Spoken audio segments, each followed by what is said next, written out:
O Covid-19 precisa apenas de uma ponte para se estabelecer e propagar. Em prova está a capacidade humana de quebrar essa ponte e controlar o vírus.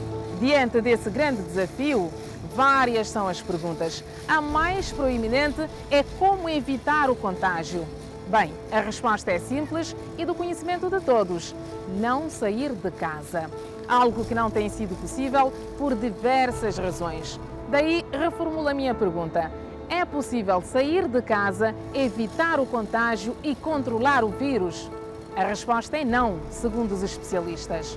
Enquanto não for declarado e respeitado o recolher obrigatório, novos casos continuam a aparecer e vidas continuam a ser perdidas porque as pessoas continuam também a circular o vírus.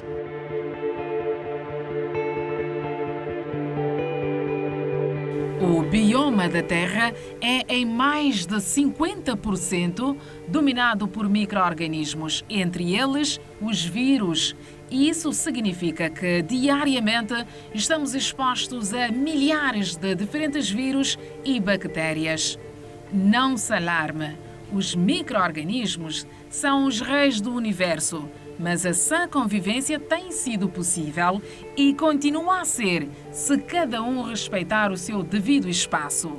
Se pegarmos pesarmos todos os animais da Terra e pesarmos todos os vírus, as bactérias, os micro-organismos pesam mais. Eles são os verdadeiros reis e os donos do planeta. Então, imaginem, estamos expostos todos os dias a milhares de vírus, de diferentes vírus, bactérias, ok? Só que aí perguntar, então, por que nós não estamos sempre doentes? Porque esses vírus, essas bactérias, esses micro-organismos, agora vamos concentrar nos vírus, não têm essa tal chave, né, para conseguir infectar as células humanas. Mas poderá acontecer alguma mutação, por N razões, que dá esse vírus a capacidade, né, de ter uma chave para conseguir abrir então as células humanas e conseguir infectá-las.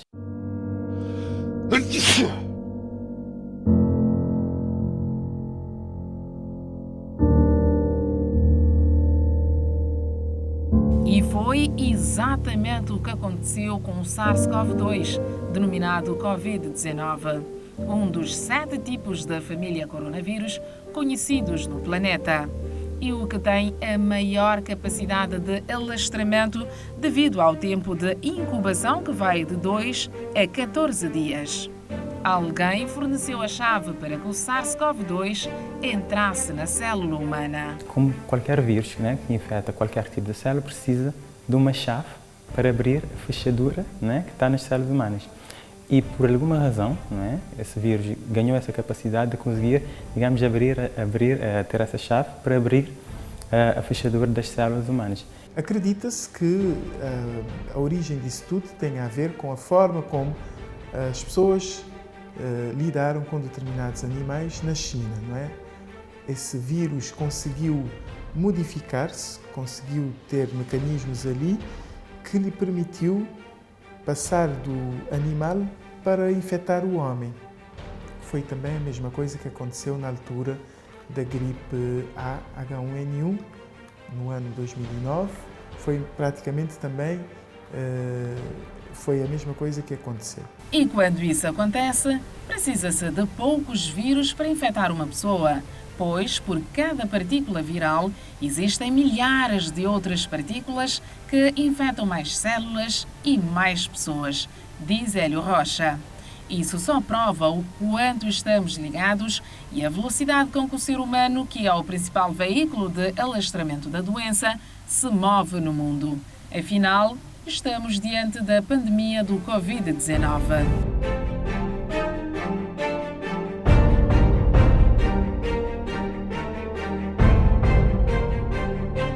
Uma doença que começou na China em dezembro de 2019, que afeta principalmente as células respiratórias e tem uma elevada capacidade de propagação, porque mais de 40% dos casos são assintomáticos, diz Hélio Rocha. E pessoas assintomáticas também podem transmitir o Covid-19.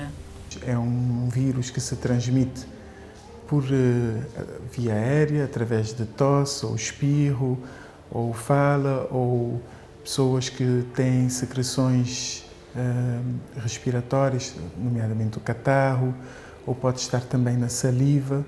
E se essas secreções estiverem em superfícies, ao entrar em contacto com essas secreções, e se nós tocarmos os olhos, a boca ou qualquer outra parte desprotegida do nosso corpo, poderá haver essa infecção, né?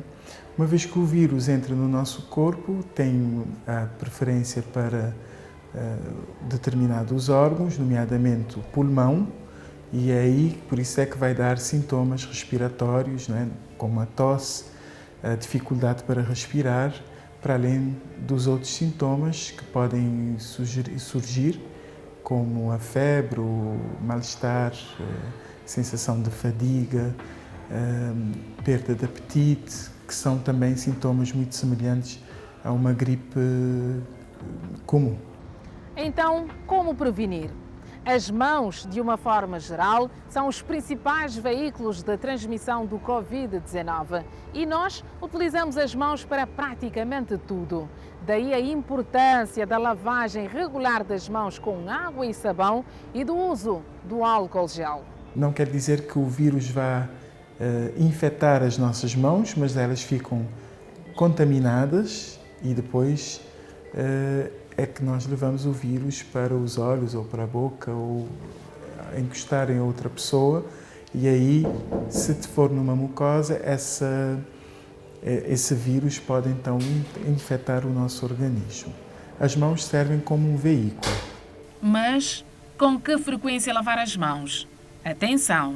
Nada de exageros, pois tudo o que é demasiado faz mal. Se lavar as mãos em demasia, pode acabar com as defesas e ter outras complicações. A lavagem correta tem regras.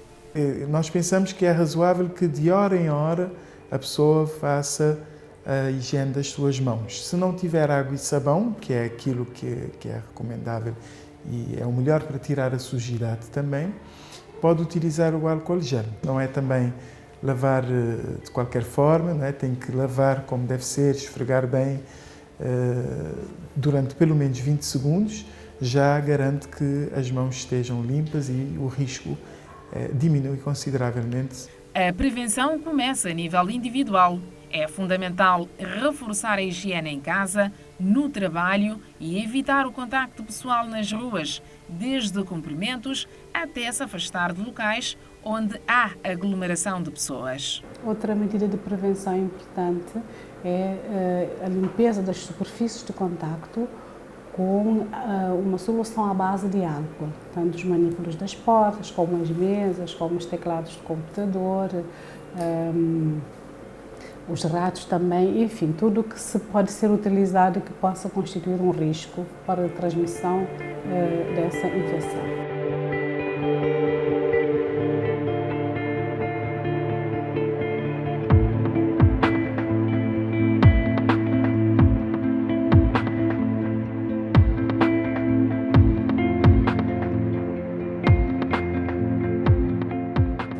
Outra medida de prevenção tem a ver com o contacto com pessoas infectadas. O contacto com pessoas infectadas aumenta a probabilidade de apanhar a infecção. Um contacto que, infelizmente, Cabo Verde, por alguma razão, não pôde evitar.